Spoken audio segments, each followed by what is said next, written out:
जय श्री कृष्ण मित्रों, VR Gujju channel में तमारुं स्वागत है। आज आपणे फराળી साबुदाणानी खीचड़ीनी रेसिपी जोईशुं। तो बधा ज व्रत उपवास में खाई शकाय तेवी आज आपणे रेसिपी बनावीशुं। अने हवे तो व्रत अने उपवासनी सीजन शरू थई गई है, तो हवे बधाने ज काम लागे एवी आ रेसिपी है। तो एना माटे आपणे जे साबुदाणा होय छे ए लई लीधेला छे, जे तमने बधा ज करियाणाना दुकान पर आसानीथी मळी जशे। अने जो तमे अत्यारे स्क्रीन पर जोई सकता हशो केवी छूटी अने सरस मजानी आपणी खीचड़ी बनीने तैयार थई गई छे। सहज पण ચોંટી નથી। एवी ज रेसिपी बनाववा माटे तमे पण विडियोने जरा पण स्कीप न करता छेल्ले सुधी जोशो तो तमने पण खबर पड़ी जशे अने स्टेप बाय स्टेप बनावशो तो तमारी खीचड़ी पण आवी ज बनशे। तो एना माटे आपणे आ रीतना साबुदाणा लई लीधेला हता 1 वाटकी जेटला अने एने ओवरनाइट सुधी आपणे पलाळीने राख्या हता।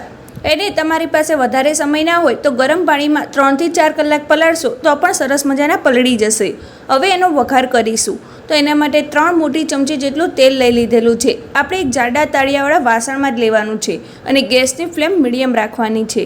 અને હવે આપણે એમાં રાઈનો વઘાર નથી કરવાનો, કેમ કે આપણે આ ફરાળી ડીશ બનાવીએ છીએ એટલે આપણે જીરું એડ કરીશું અડધી ચમચી જેટલું અને લીલા મરચાં આ રીતના ઝીણા સુધારીને અંદર એડ કરી દઈશું અને પછી મીઠા લીમડાના ફ્રેશ પાન ઉમેરી દઈશું। હવે આ બંને સતળાઈ જાય ત્યારબાદ એમાં હળદર પાવડર ઉમેરી દઈશું અડધી ચમચી જેટલો અને સારી રીતે તેલ સાથે મિક્સ કરી લઈશું।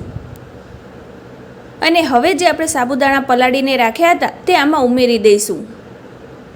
અને જ્યારે તમે સાબુદાણા ઉમેરો ત્યારે અંદરનું જે પાણી હોય એ તમારે નિતારી લેવાનું છે અને પછી જ ઉમેરવાના છે અંદર। અને હવે એને સારી રીતે આપણે મિક્સ કરી લઈશું।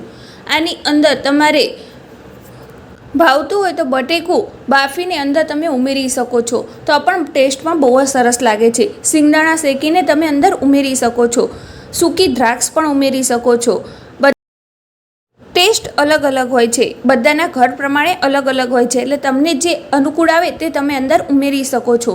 हवे आपणे मसालामां लाल मरचुं पाउडर उमेरीशुं अर्धी चमची जेटલું અને अर्धी चमची जेटલું धाणा जीरुं पाउडर उमेरी दईशुं અને સ્વાદ અનુસાર તમારે મીઠું ઉમેરી દેવાનું છે, જેટલું તમે ખાતા હોય એટલું।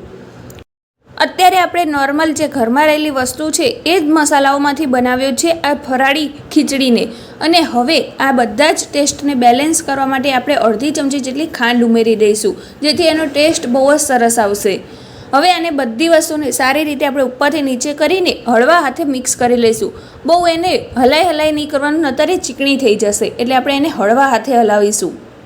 જો આ રીતના तो स्क्रीन पर तमने अत्यारे देखाई रही हशे कि केटली सरस मजानी आपणी खीचड़ी बनीने तैयार थई गई छे। अने आपणे मसालो करीए त्यारे एने 2 मिनिट सुधी आपणे ए ज सिच्युएशनमां रहेवा देवानी अने पछी 2 मिनिट पछी आ रीतना લીંબુનો रस उमेरी देवानो 2 मोटी चमची जेटलो। एनो खाटो मीठो टेस्ट आ खीचड़ीमां बहु ज सरस लागशे। હવે આપણી આ ફરાળી ખીચડી બનીને તૈયાર થઈ ગઈ છે સર્વ કરવા માટે। આની ઉપર તમે જે ફરાળી ચેવડો હોય છે એ એની ઉપર ઉમેરીને ખાશો તો ટેસ્ટમાં બહુ જ સરસ લાગશે। તો તમને આ રેસિપીનો વિડીયો પસંદ આવ્યો હોય તો એને એક લાઇક જરૂર કરી દેજો અને વીઆર ગુજ્જુ ચેનલ ઉપર તમે નવા આવ્યા હોય અને એને સબસ્ક્રાઈબ ના કરી હોય તો એને સબસ્ક્રાઈબ કરવાનું બિલકુલ ના ભૂલતા। અને આગળ તમે કઈ રેસિપીનો વિડીયો જોવા માંગો છો એ પણ કમેન્ટ બોક્સમાં લખીને જરૂરથી બતાવજો, જે હું તમારા વચ્ચે જરૂરથી શેર કરીશ। અને હવે આપણે લાસ્ટમાં એને કોથમીરના પાનથી થોડુંક ગાર્નિશિંગ કરી લઈશું। તો આ ખીચડી કોની કોની ફેવરિટ છે મને કમેન્ટ બોક્સમાં લખીને જરૂરથી બતાવજો। તો ચલો હવે મળીએ એક નવા જ વિડીયો સાથે, ત્યાં સુધી બાય બાય, ટેક કેર, જય શ્રી કૃષ્ણ।